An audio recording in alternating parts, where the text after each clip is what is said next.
Greetings all you maniacs and minds runner crimes, and welcome back to another Warframe's Ins and Outs. Today, we'll be talking about Khoras. I'm talking about Khoras now because I've been playing her more recently, and she's a very good frame. She can do everything you want her to do, and I do have two separate builds that I use for her. So, first things first, we gotta go on her passive. So, as it reads, Benari, which is her companion. Yeah, you can have two cats. How exciting.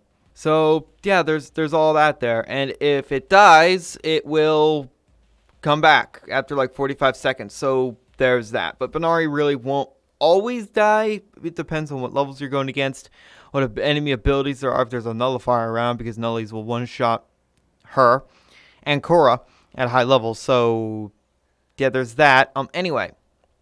So, let's first go over the build. Now, this is my standard build. This is a normal build. Lots of range, efficiency, and duration. A little bit of duration. You could actually go a little bit more efficiency, but accumulating Whip Claw, this is an offensive build. This is offense. This is to hurt, to do a lot of damage. Strength, fuck it. You don't really need strength on Khoras. You really don't. As long as you have a good stat stick, accumulating Whip Claw, your one is going to be doing plenty of damage. So let's talk about our one. And also let me show you my static. So this is my static.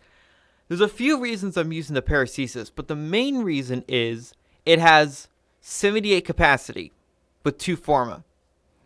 Now, the stats of the weapon itself don't really matter.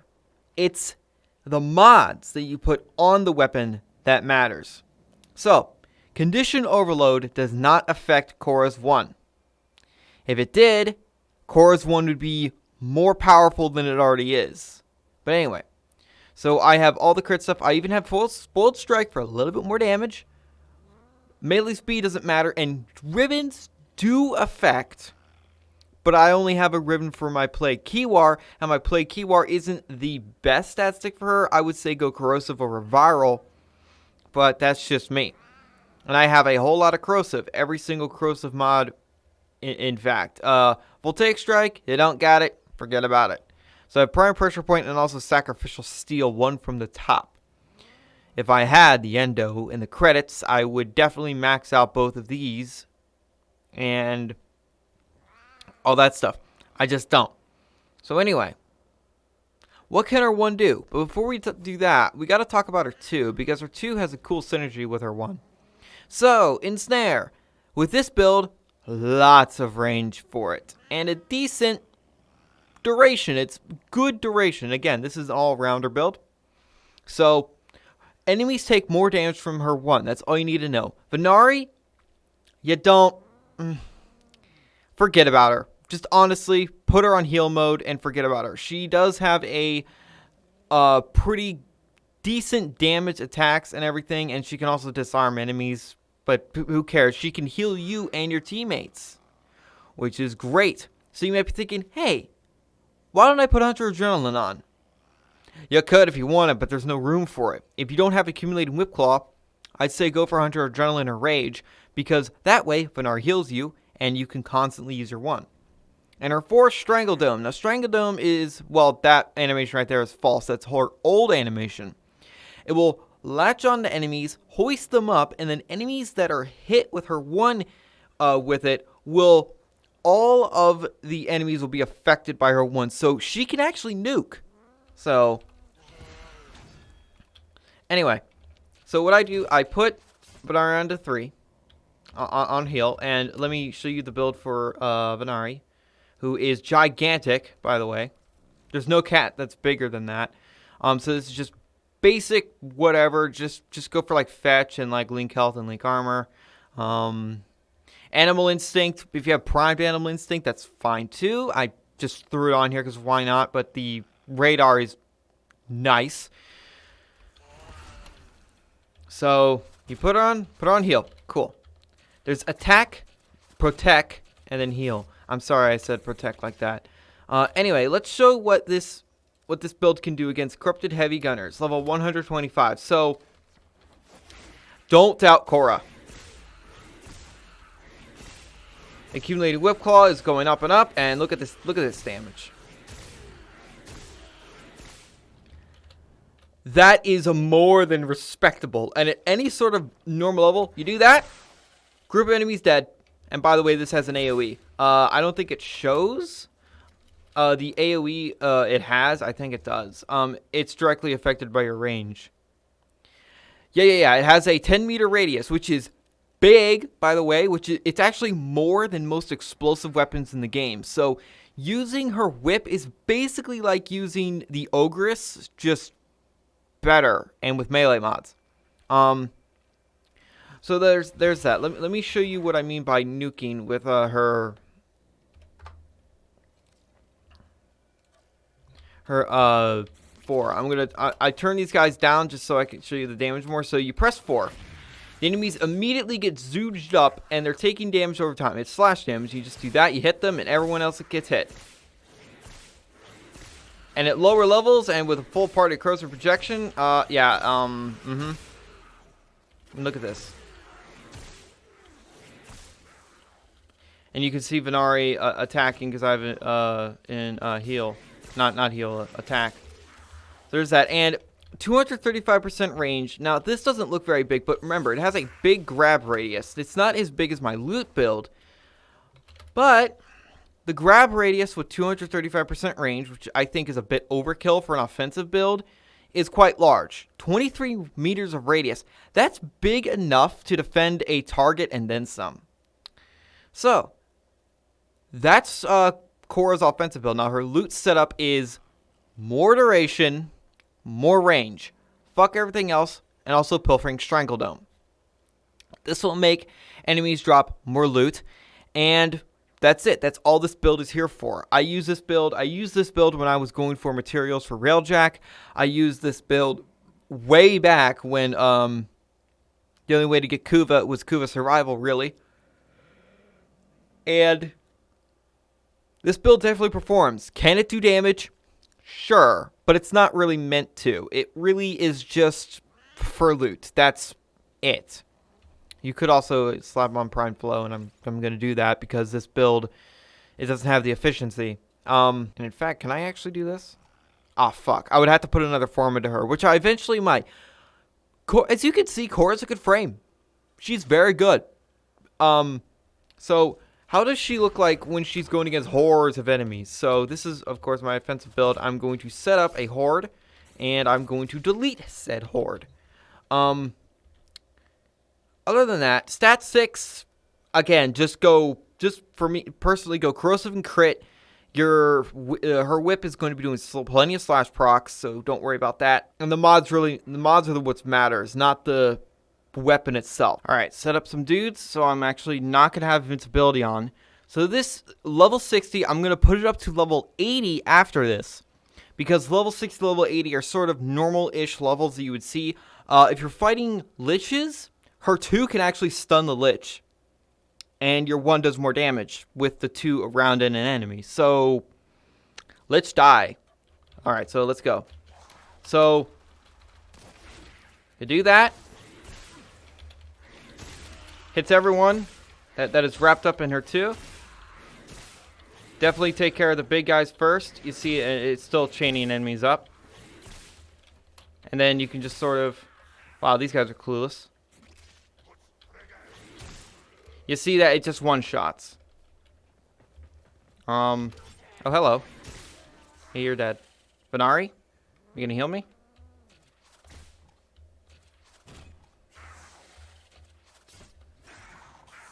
So yeah, you press 3 again, and then she'll heal you. So we literally just keep her on heal.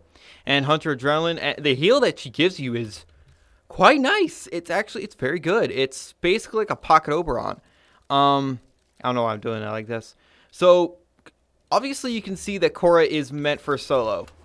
But she can definitely perform in a lot of situations, so you can just do that. And then hits everyone. Enemies getting close will get drawn into it. Chain them up. Accumulating Whip Claw is doing its thing. Now, of course, against those guys, you'd want to build a radiation. Oh, there's still people in here. Yeah, well, not anymore. And don't worry, you don't need to hit the enemies directly because the radius of Khoras 1 is kind of large with this build. It's not as big as it could be, of course. But, yeah, so let's do that again, and I will not use her 4 this time. I'm just going to wrap them up and then whack. Yep, see it one-shots. It will one-shot basically everything, so quite the large radius to chain them up. I mean, look at this. Why do you think Khora's so fucking good? Like, she's just... I don't know why Benari's freaking out. Ow. And yeah, Khora isn't the toughest frame, but she can definitely take a hit.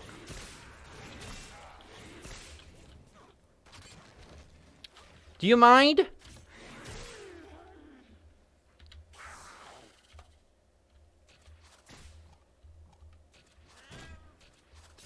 So yeah, there's that. Thank you for the heal.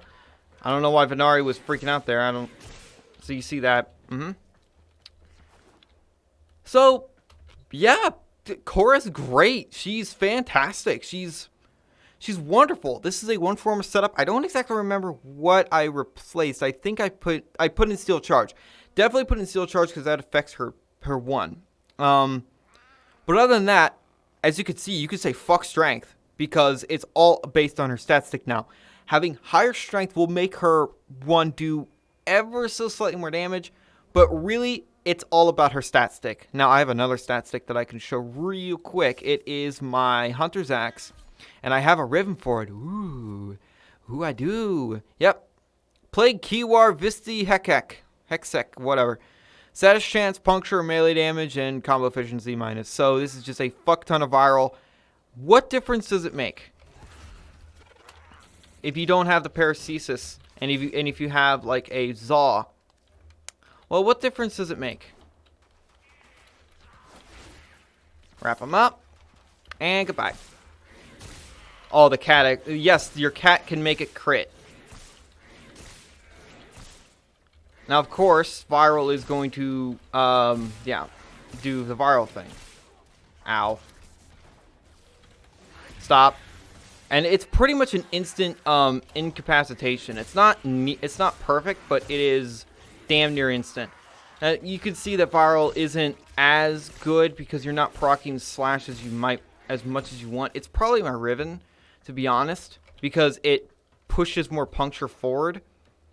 But anyway, that's just it. That's why I just rather prefer to use the paracesis for the stat stick. This is my normal paracesis build, and this is my stat stick. So, yeah. If you don't have the paracesis, and if you have a Kuva hammer, oh my god, it's going to proc impact. No, it won't. If you have a Kuva hammer, you can use that. Don't worry. Khoras 1 is going to proc slash most of the time. I wish you could mod her whip separately. I'm also not sure on the crit chance, crit damage, and status chance, but they all seem to be pretty good. I'm not sure on the exact numbers, but hey, Khora is a great frame. She is really, really good. If you dig this kind of playstyle, if you want a frame to just be a loot frame, and you don't want to get Necros, if you don't want to farm Necros, and if you don't care about him, I don't really care about him, to be honest. He's cool and edgy, but meh. But, you know, it's completely fine to get Khora. Where do you get her? That's the bad news. Sanctuary Onslaught. I know. Stop screaming. Stop screaming. Please stop screaming. Seriously, stop screaming. It's not that bad. If you level up weapons a lot like I do in Sanctuary Onslaught and go to Wave 8, you're bound to get Khora eventually. Now, making Khora is the big problem because you need Kavat genetic code. Oh man, I love farming that. If you have a Var, it's not that bad. But if you don't, oh my god. Well, also if you have Octavia or Equinox or someone to put the enemies to sleep or stay invisible, that's fine. But I mean, you could just play Atlas with the Orgaze augment and beat the Kavats to death and get their codes like that, but I wouldn't recommend that. God, that sounds horrible. Atlas beats up cats. But anyway, all that being said, Khora is fucking fantastic. Now, of course, you're probably screaming that I don't have the pretty skin. I don't have this skin. But guess what? I can't spare $7 on a skin. I'm not doing it. The only Tennogen I have is for Nezha, and it's only because Nezha's my favorite. Any case, I kind of want the corporate skin for Nova because she's hideous. And anyway, Khora's great. She is everything you would want her to be. I wish she was a little bit tankier, but that's just me. When Khora Prime comes out, I have no doubt that she's going to have more armor. Remember, this is just her base armor. If you were to go crazy, I put a full Umbral build on her, she would have a decent amount of armor. Anyway, I hope I explained Stat 6 pretty well. I hope I explained Khora pretty well, and I know I was probably very short with her third ability, Benari. But really, to be honest, Venari is only there for a selling point because, you can have 2 cats or a cat and a dog. Benari Prime, Khora Prime is going to have 3 cats. Watch that be a feature. I'm kidding. But, very odd to see a primed Kavat. I wonder how she'll look. Probably have some sort of fancy armor. Because you can't exactly put a gold trim on a Kavat, can you? I hope not. But, while the Orican Empire did some fucked up shit. All this being said, all my loudmouthness done, I hope I explained her well enough. And hey, if you play Khora a lot, I can completely understand why. She's fantastic. She works. So thank you guys so much for watching. And remember, in Trilby, we trust.